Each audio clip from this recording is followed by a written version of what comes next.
Pieter Schoonderwoerd, welcome back to the Fearless Artist Podcast. I'm Hi, thrilled to have you. great to be here. You are our most recurring guest on the show. So here's your medal for the day, and you are the only person that I would get camera ready for at 10 a.m. I will say that as well. I saw my schedule yesterday, and I was like, "What? Why did I book a 10 a.m. podcast?" But here we are, and it's a pleasure to be with you. Well, likewise. My morning was a bit more relaxed, maybe. I had a coffee in the village, a nice coffee bar here in Oh, Utrecht. And great cafe in Utrecht for anybody mhm. who's in the Netherlands. Well, I had a coffee in my kitchen, so that's just as exciting. Peter, you're here to talk about all things branding, but also some developments that you've been, discovering in the last year, I think. You came and did a workshop for us last year that people are still talking about in our membership, the archetypes branding training. I'd love for you to explain a little bit about that, but just to tell you, like, we're still getting messages in our Slack channels pretty regularly of people saying they're going through the training, they're going through the quizzes to figure out how to present themselves as classical artists. Because again, classical musicians have our whole set of issues if Mhm. you're more in the pop jazz world. But yeah, it was very impactful, and you're coming back to do a training for us in 3 weeks, which is why we wanted to have you on so you can talk about your concepts. Oh, great. Let's dive in. Yeah, yeah, let's do it. So, short intro, and tell us about what you've been working on lately. Yeah, so my name is Pieter Schoonderwoerd, and I've been an educator at in conservatories in the Netherlands since 2016. I founded the Music Entrepreneurship Program in Maastricht called Your Art as a Business. And in 2021, I started teaching at Codarts. And before that, that's in Rotterdam. Before that, I worked basically since 2008 in the music scene in the Netherlands in different capacities. First as a drummer and as a drum teacher, and then slowly moving towards venue programming, being a venue director, working as a board member, doing fundraising for different festivals and organizations, and also for artists. And around COVID, I started also coaching artists, and I've been doing it now for 5 years as well. And I coach them mainly on their career and on their artist branding. So those are Yeah, kind of the two main pillars that I focus on with artists. And those can be pop artists from all ages, jazz artists, sometimes classical musicians as well, more and more actually, and even sometimes a wandering rider or somebody that huh? unexpectedly pops up. So Yeah. artists in general. Yeah, you are the definition of a portfolio career, which I think is great because you teach that in your curriculum. And I had the pleasure of being your colleague for 3 years at Mhm. CodeArts. And yeah, I learned from you all this concept of really developing this portfolio career, knowing that it's okay to do multiple things, multiple income streams. You have multiple skill sets. I mean, the world would have suffered if you had just stayed a drummer, right? I'm just thinking about the impact that you've had on so many students, like decade in academia. I mean, it's just incredible the impact you've had. And the ideas are spreading. And this is really exciting because these are new concepts in different genres, but also crossing over to the classical world, which, as I said, we desperately need. So tell me a little bit about how you formulate, like the artist branding side, career coaching. Like, what's your approach when you start working with a coaching client or a student in the conservatory? Yeah. So for instance, when I'm coaching, I kind of ask them first of all, what are their goals for this year? What do they kind of struggle with in achieving it? So we kind of think a bit about their career in different building blocks, right? So one of them could be, of course, your creative output. So is there a dream you have, something you've never done, a new project, a new collaboration, a release, a concert series, right? Starting your own concert series, like you maybe did yourself. So we kind of talk about what creatively would you like to do in 2026, 2027, maybe further on. But we also focus on, okay, are you making a living from music? So what are your revenues? And are you leaving maybe opportunities untapped, right? Yeah. We look at their audiences and are you communicating with them? Are you creating a connection? What are you doing for them? Are you on the right platform? Are you creating the right kind of content? Are you giving them what they need and what they would love from you to receive from you, right? So we Hmm. focus on these kind of different career building blocks, which could be revenues, your audiences, your branding. Are you actually really putting your personality out there? Is it clear who you are? All these different things are possibilities where we work on. It depends really on their strengths and where they want to grow and where there are opportunities for growth. Hmm. Yeah, amazing. I've so many ways that we could unpack this, but what talking about branding specifically, what's the risk if a classical musician or any musician is just like, you know what, I don't really care. Just let me play my concert. I don't need to have this brand. What are they missing out on if they don't dive into this and expand this? And then connected to that is the audience relationships that you're talking about. Like, what is the untapped possibilities here? Yeah. I think it's a way to step out of the rat race. I think if you are not developing your brand personality and really figuring out from yourself, who am I and what does this mean for how I present myself, how I do a performance, my bio, my socials, just like how can I make it more me, Hmm. right? Give it my signature, give it my stamp. If you don't do that, it becomes a very competitive landscape where we all try to run basically through the hoop of a soloist or the hoop of a orchestral career, and then there's a global competition, and it's focused on technique and it's focused on mastery, and those things are very important, right? But if you want to build an audience, they want to know who's the creator behind that beautiful technique and behind that beautiful rendition. People want to see you perform, right? Or they want to have a lesson from you specifically. So branding is where you kind of know, okay, this is who I am, and you feel it with more personality. You feel what you do with more meaning, and you know who your audience is. You know who you are, and it becomes more of a colorful, maybe more edgy, more outspoken way of communicating, more a way of making all those communication moments come from you yourself. And that Hmm. all that way also making career decisions becomes more personal, less generalistic. Yeah. And what I see with a lot of artists that don't think like that, but think very much in I have to be a certain way. And that's, let's say, a frame, and I have to step into that frame. And that's who I have to be. And if it then doesn't work out soon or fast or slower than they expected, they might already give up Right. without thinking of how can I make this my journey? What is my path in music and developing a creative career? And what is my way of doing that? Hmm. Yeah. I'm remembering a slide in one of your lectures where you've got the frame and it's the classical music black box, I call it, because it's the black clothes and it's the same repertoire and it's the boring professional, serious walk on stage, bow, don't talk to anyone after the concert. And then you have another square on the frame and the two intersect and you Yeah. say, find the synergy between the two, and that's where your Yeah. branding lies on the edge of the boxes. Can you talk a little bit about that? Yeah, exactly. I think, um, okay, let's try to be maybe on purpose a bit stereotypical, right? That there Yeah, go ahead is, and offend us. We're here for it. because I don't, because, okay, it doesn't truly exist, but in a way it does exist. And that's kind of like the cliche form of your genre. So if you're a jazz musician, let's say super stereotypical, you wear a suit, right? And you play in the big band. Yeah. And there is a certain way of behaving and being and presenting yourself that's accepted as the norm. The same in Yeah. classical music, with what you said, with how you walk on stage. Do you talk between, um, the repertoire you play live? What do you do afterwards? What do you wear? What don't you wear? It's a nice dress maybe for a woman. It's a nice suit or shirt, at least for a man. These kind of things are kind of, let's say, normative. They're part of culture, and culture creates conventions. So let's say these are the conventional choices. And then branding is looking at classical music, realizing it's actually not that standard. There are a lot of colors possible, a lot of ways possible. If you just dive into a music genre, and you'll see all these different ways people operate within it.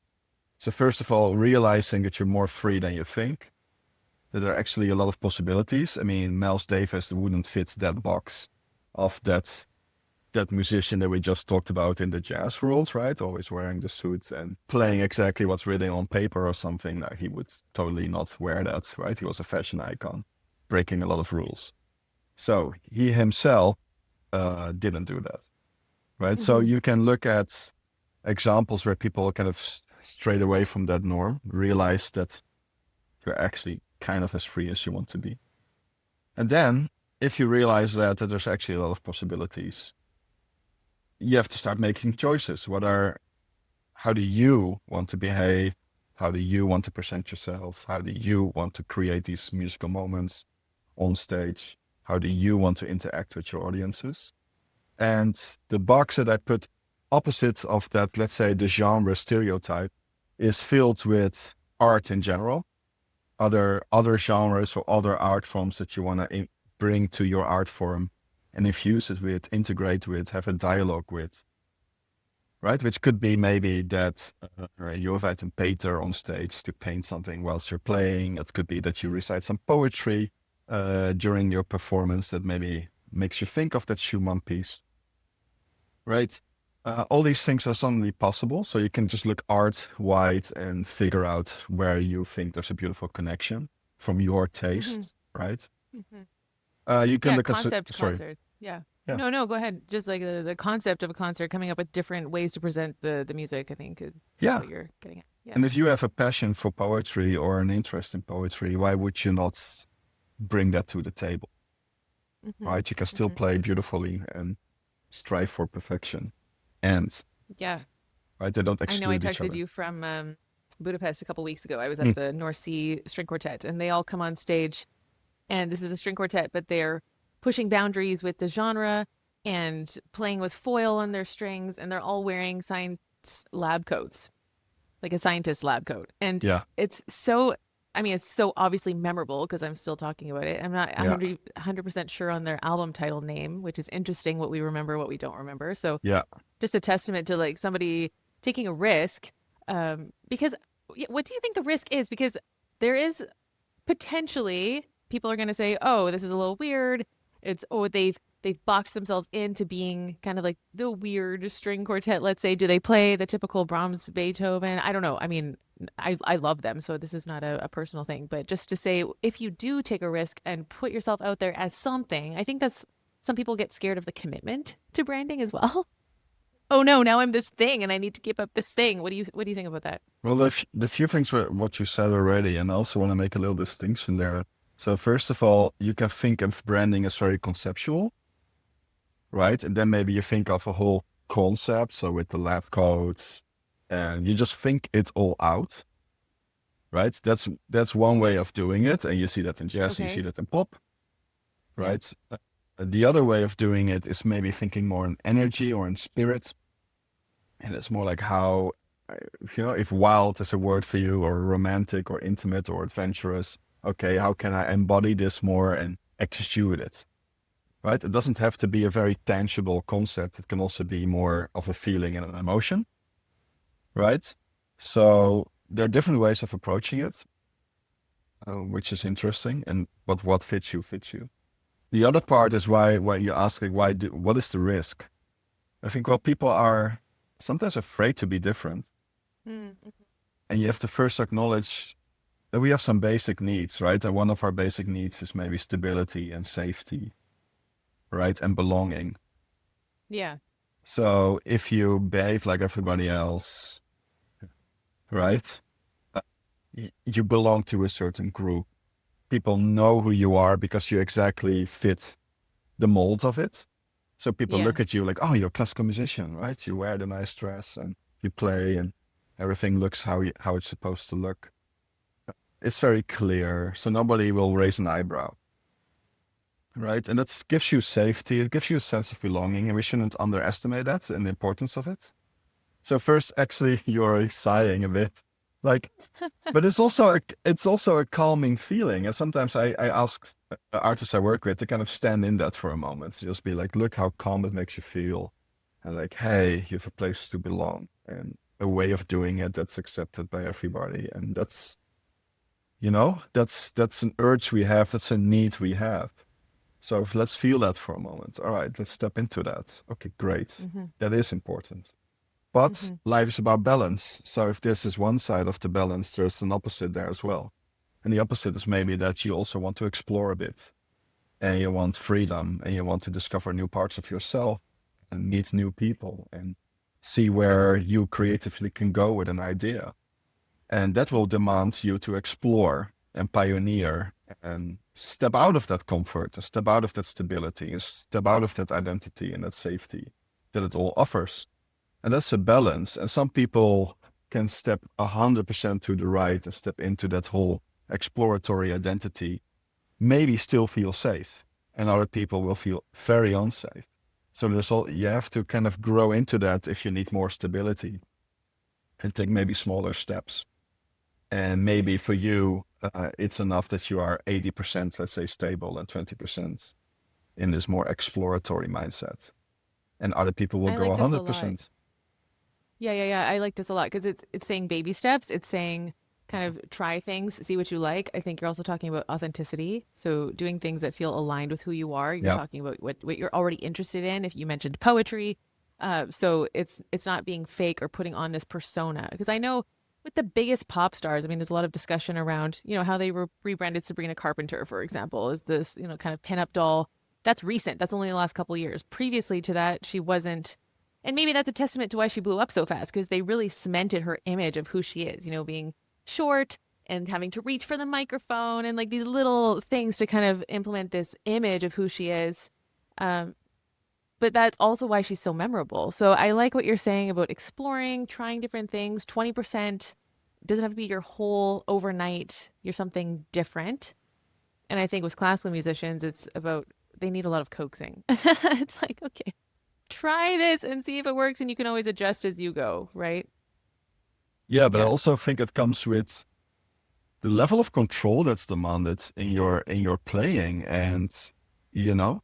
So I think also maybe that you need to focus so much on mastery of your instrument, on the craftsmanship, kind of brings with it this control, and maybe that will also kind of change a bit how you think about these things. I don't know. It's there are more things there somehow. That's true. And also, I hear a lot, including myself, that we know that our trained colleagues hear everything. So we don't want to risk them thinking. So it's coming back to what you're saying about belonging and safety. Um, because a lot of people don't want to share because so and so will hear and therefore judge and therefore think that I'm lesser than and that I don't belong. I think that's, if we follow the thread, that's how deep it goes. And I mean, I myself don't want to post certain things from, like, I play other genres, and I'm also searching for a balance of how much to share across the board because I don't want to give this image that, oh, she only does that now because she couldn't insert my insecurity here, couldn't make it as a real classical pianist, right? So then she has to do other stuff. That's my own, things.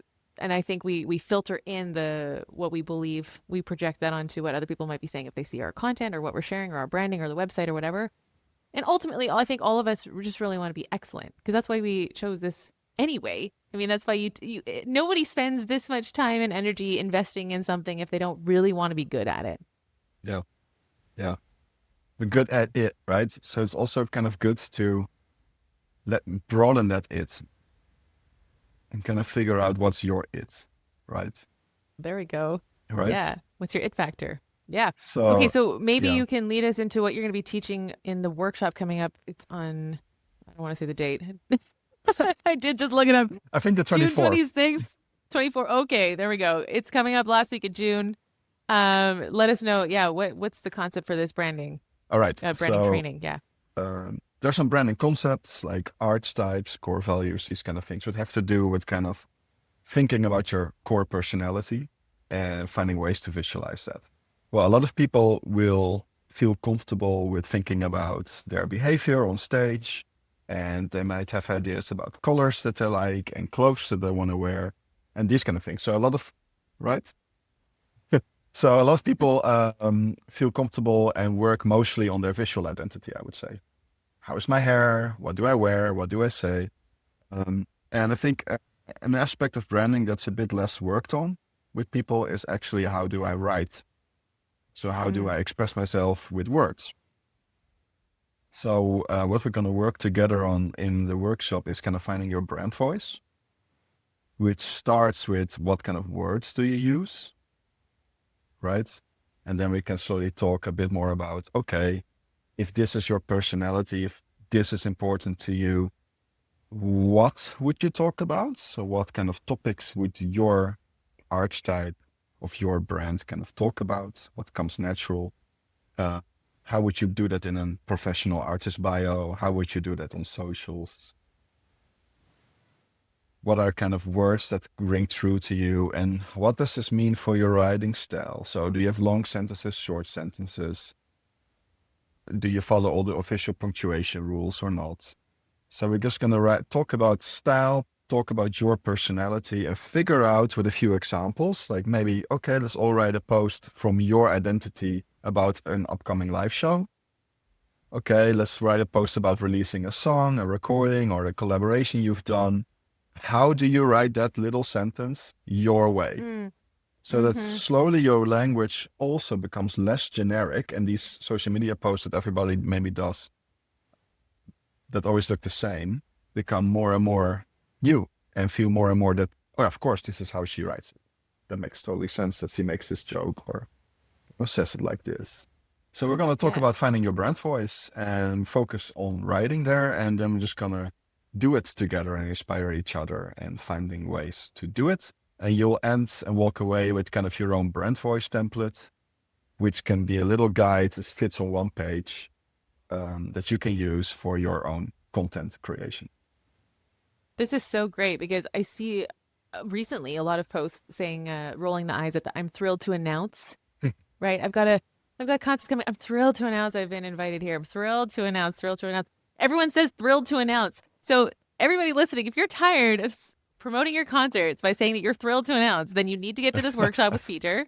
He's going to give you a one-page brand voice template to know, hey, who am I as an artist and how do I talk about my stuff? And I think I even struggle too. I mean, there's only so many times I can say, I'm so excited to be going back to Bruges or whatever.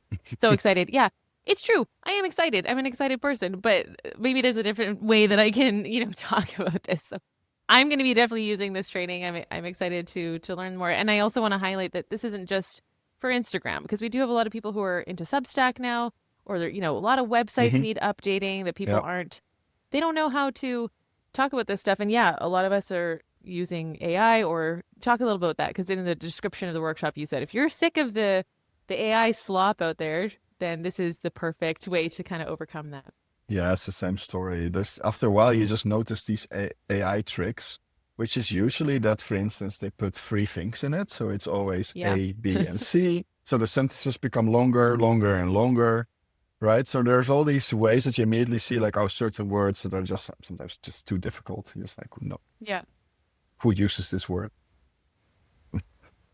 Like, come on, Yeah, So it's you see it sometimes in the complexity of the language and how long their IQ sentences is not high enough to be writing like this. Who is this? Yeah. Well, sometimes I have students that in class that cannot say an English sentence correctly, and then I get this meticulous English exam, and I'm like, okay, really, you can't even say the word restaurant in English in class, but okay, here we go. Yeah.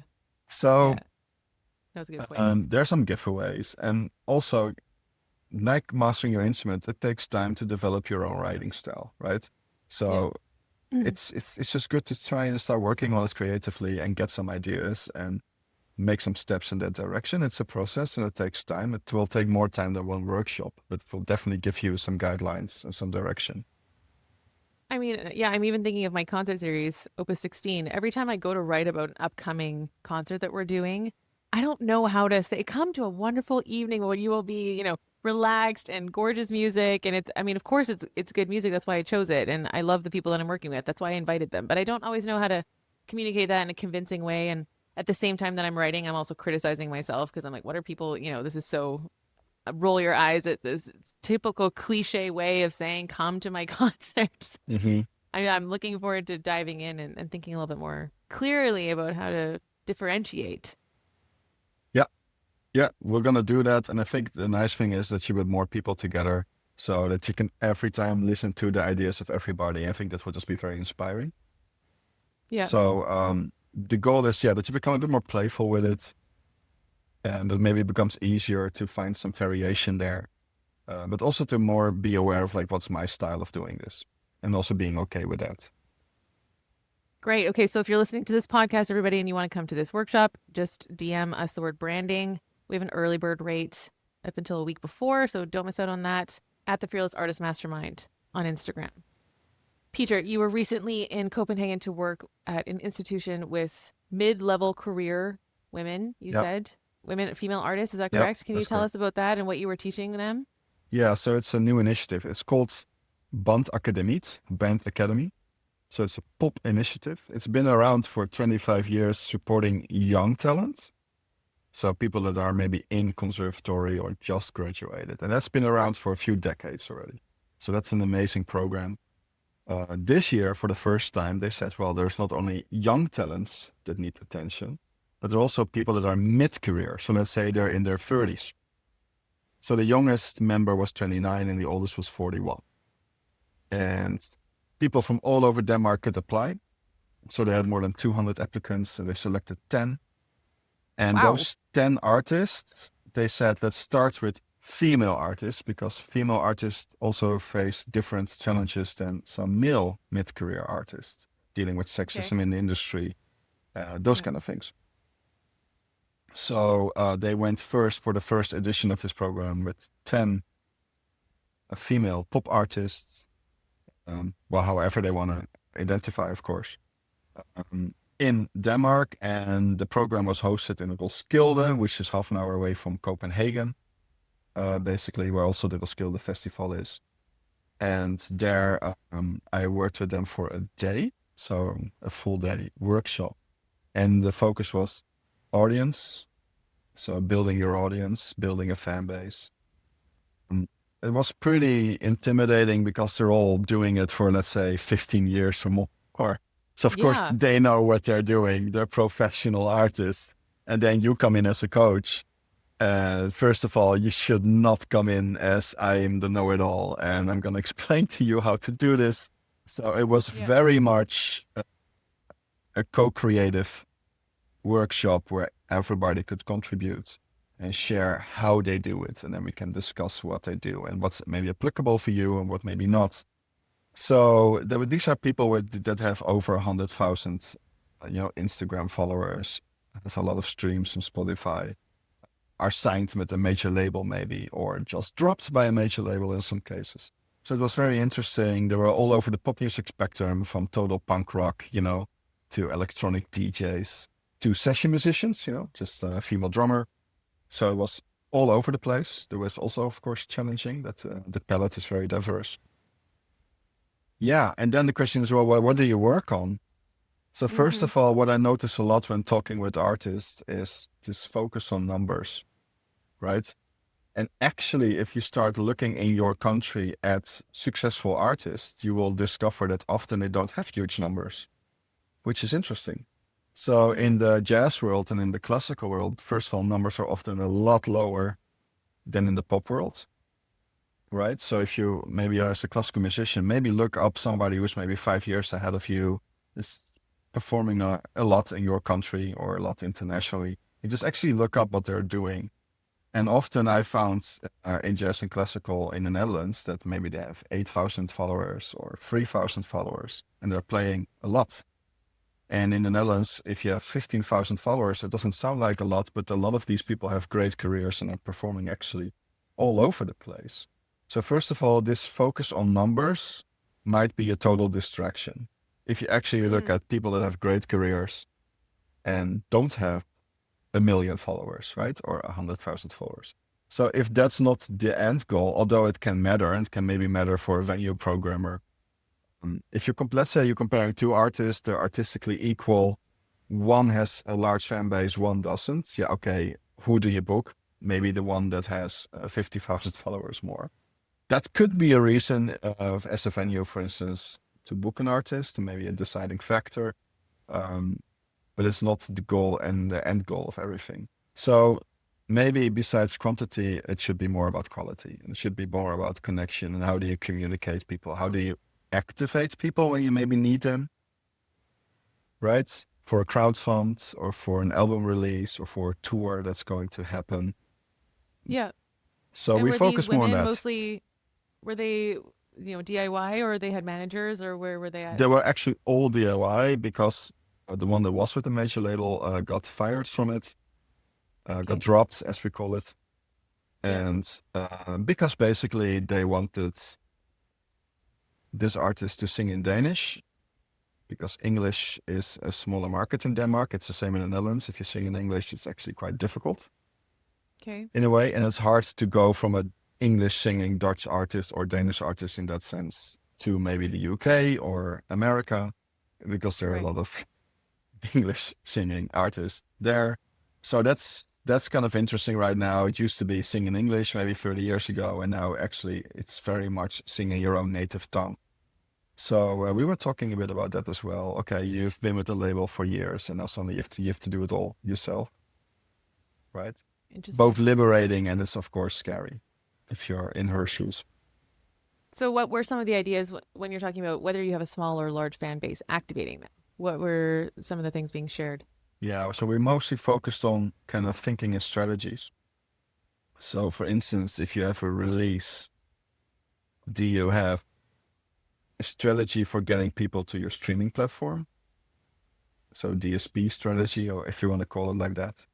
It's like, how do you do that? When do you do that? What's your way of doing that? So we kind of talked about getting people off TikTok to your Spotify account, or if you're not on Yep. Spotify because you don't like Spotify, right? Are you maybe on Tidal or whatever? A Yeah. bit more ethical platform maybe. Um, Fan deepening strategies. So let's call that community building or connection, whatever you want to call that, but focusing on the relationship side of it. And are you offering people a chance to grow with you? Are you only on Instagram and everybody sees the same content? Or are you maybe having a Substack that feels more personal, and that's the next level where people can go with you, or a newsletter, or a WhatsApp community, or an Instagram community? What are you doing to create that next level of connectivity between you and a fan? For the people that Mm-hmm. want to grow with you and want to get to know you better, and want to feel maybe a bit more exclusive and get a certain perk, the news first, an opportunity to attend a special concert first before everybody else in the world knows it. So we talked about these kind of different kind of strategies, like fan deepening or DSP, and there are a few more of those. So we would just talk about it. Do you do it? How do you do it? And we talked about different moments, like a live show or a release, of working with your audience and having different goals with it. Mm-hmm. What are some of the strategies that you heard that are working? Cool. Hello, working. Yeah, it's very Because, diverse. okay, just if I Hmm. speak personally, I mean, I've Yeah. been at this for a while now, trying to grow my following, and with limited success, I would say I've been at the same numbers. And so at some point, you're like, oh, I got to post more, I think. But I don't want to piss people off. I don't want people to get sick of me. But I do need the visibility. And then you're saying the second level of the funnel is bringing them into like a smaller group, this exclusive thing. And I do have, the Instagram subscribers. I've got the newsletter, but I don't think I'm nurturing them enough because I just have, maybe I don't have energy or time for it. I could be clearer around that if I knew that it was worth it. I think that maybe is where a lot of us get stuck. But of course, you can't guarantee that it's going to work. But just what is the vision or the motivation to know? Yes, at least try this and give it a good shot. We've got one of our clients in our mastermind. She's trying to build her Bandcamp subscribers, and we were discussing that in her coaching call because, yeah, sure, you can get 100 Bandcamp subscribers who are paying you. I think her lowest level is $5 a month. No one's going to say no to $500 of passive income a month, but at the same time, you can't live off of $500. So, do you want to spend thousands of hours pushing to get people onto your Bandcamp for just $500? You could go play a live show for twice that. So, how do you know? What are some of your advices when people are asking you what's the right path Yeah, it's very difficult. I don't think there's a right path. So it's a very difficult for question. them? I mean, obviously, individually, like, when you're searching. Yeah. I mean, it's a bit scary because right now what you're seeing is some people posting like, hey, I got, let's say, a bit of a momentum with a release, but I posted 150 Instagram posts for this, or 150 TikTok. Really, huh? To Yes, I promote believe one you. single. And then you're Yeah, like yeah. 150 pieces of content to promote your, well, in this case, a I've single, seen right? music. directors telling you like post 150 times with the same song and one Yeah. of them's going to go viral and blow up and then that's your lucky ticket. That's your golden ticket. Yeah. So for me, that's somewhere you have to draw the line, right? You have to be like, is this worth your time? Right? Right. Is this it? Because also streaming doesn't earn you a lot. So if I you're, know. I you got know what my I mean? payout last month. It was like $5. Yeah. Yeah. So we're actually talking more about what is actually a more interesting platform. And Instagram, I think if you look at the general engagement rates for the music industry right now, it's so low what people get on average, like people actually engaging, right? So Yeah. commenting, sharing, liking, etc. It's so low, it's Exactly. less than 2%. So you post Yeah. something and 2% of your followers might react. For some Yeah. people it's more, for some people it's less. So maybe you have a good post or a bad post, but if that's now the average globally, that's extremely low. So it seems that Instagram is making it less and less personal, our relation to our fans, right? And the same with TikTok. It's been proven that virality even is very hard to turn into fandom, right? Into people leaving TikTok and going to your website or your Bandcamp or your streaming or whatever your goal is, right? So it's becoming harder and Yeah. harder. So Hmm. in that sense, if you think of monetization, revenues, interaction with fans, maybe YouTube is a better guess than Instagram and TikTok because Okay. there's more monetization ways, right? A lot Yep. more than on Instagram or TikTok because of, super chats and donations and memberships and all these possibilities that YouTube offers. They offer the same as Instagram, as in, you can have an endorsement, a sponsorship, or if your music is on it, you will get some music rights income. I mean, that's similar. But then on top of that, they have like 5 other ways of doing it. So we're talking a bit about, okay, where do people discover music? Well, it's still mostly YouTube.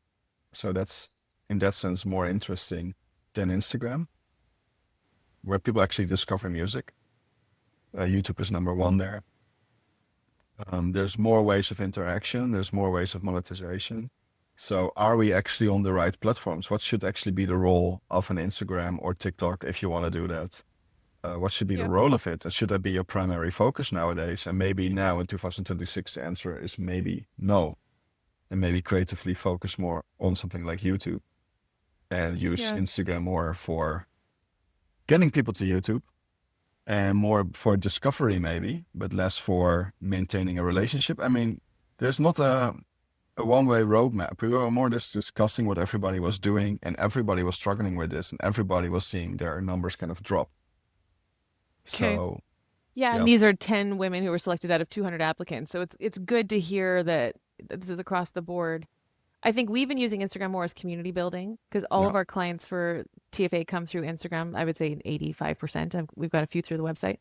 And staying in touch with people, the DMs, having personal yeah, relationships with that's people, great. seeing the day to day. I mean, the thing with YouTube, if my brain goes there, it's like that's not really a daily, here's what I'm up to, here's where I've been Yeah, playing thing. That's just the music only. So we're using Instagram to show people the life of the artist and to get to know us, which is tied into the branding. But yeah, you're right. I mean, I think I have 2 videos on YouTube, so it's just so hard to get all the platforms kind of up to date and across the board the consistency. It is a full-time job, and then as you're saying, we're supposed to spend all of our time crafting our instruments, and I think that's why there's so much pushback in I've had many private conversations around the entrepreneurship course that we teach to younger students in their 20s. The ones of us are in our 30s and we're complaining, oh, school never prepared us for the real world. But when you're in your bachelor, you don't really have time to think about the real world because you're so busy just trying to A, practice, B, figure out how to gig, work with other people, chamber music. I mean, it's just a lot. There's a lot mhm, happening. that's true. So you finished up with Copenhagen with these women. What were your big takeaways from that day that you had with them? What did you bring back with you that you are implementing? Implementing. Well, it was more the Maybe with your work. own coaching clients or yeah. Yeah, it was more the working style that I was really interested in, working with people that are on top of their own career and doing really well Hmm. in their niche, right? So I really wanted to focus myself on how do you work with a group very on a complete co-creation equal basis. Hmm. So I was trying to like never stand, for instance, always just sit on equal eye level with them, uh, work may more in activating sense, or less sending. So, but for me, it was more the takeaways was in how do you work with a group of 10? How do you work with Yeah. people that are your age? Um, and how do you do that in a way that feels for them respectful, activating, and not like a teacher in the classroom? You know what I mean? Yeah. And Hmm. in the end, we did a circle where we all shared what we got out of it and uh, what stayed with us. And actually, a few of them said that they really appreciated this. So I didn't tell them that that was my focus point. I just was trying to work on it. And they said Yeah. that they really appreciated how we worked on it and that they really enjoyed that way of working, that they felt very involved and taken serious. And that Hmm. was actually for me the main goal in that workshop. So, of course, you want to help them. And it was also for me a way to work a bit differently, maybe, and try to make a step there as a coach. Yeah. Great. So what's coming up for you? I know you've got always 10,000 things on the stove at the same time. So you do have an archetype ebook that is extremely helpful. Mhm. People can get a copy of that on your website, I think. Yeah, true. Your Right. always Yeah. look on the brand side of life is the website. Yeah. Yeah. Okay. That's So it's just an archetype. What's the title of it? well, Archetypes it's for it's musicians. actually yeah, it's actually called archetype branding for musicians. Archetype branding for musicians. These are the 12 archetypes from Carl Jung. You go through step by step, page by page, giving artists as examples Mhm. from the pop music world about which archetype they fit so that people can kind of get a better understanding. What else is going on? You've got fundraising stuff, you've got your coaching. I know the academic year is wrapping up right now. So, yeah, what are you looking forward to? Well, May was my month with 2 trips to Copenhagen. June is my month of finishing a fundraising project, in this case for an artist who's planning an album release and a tour in the Netherlands and also internationally. So I'm doing all their fund applications there, which is a lot of fun. It's for a quartet. Um, all exams are coming up. So these are my last 2 days of freedom. And on Wednesday, the first deadline starts. So I will Oh, actually man. be in total grading assessment mode for the next few weeks next to my freelance work. Besides that, I'm coaching 6 artists at the moment.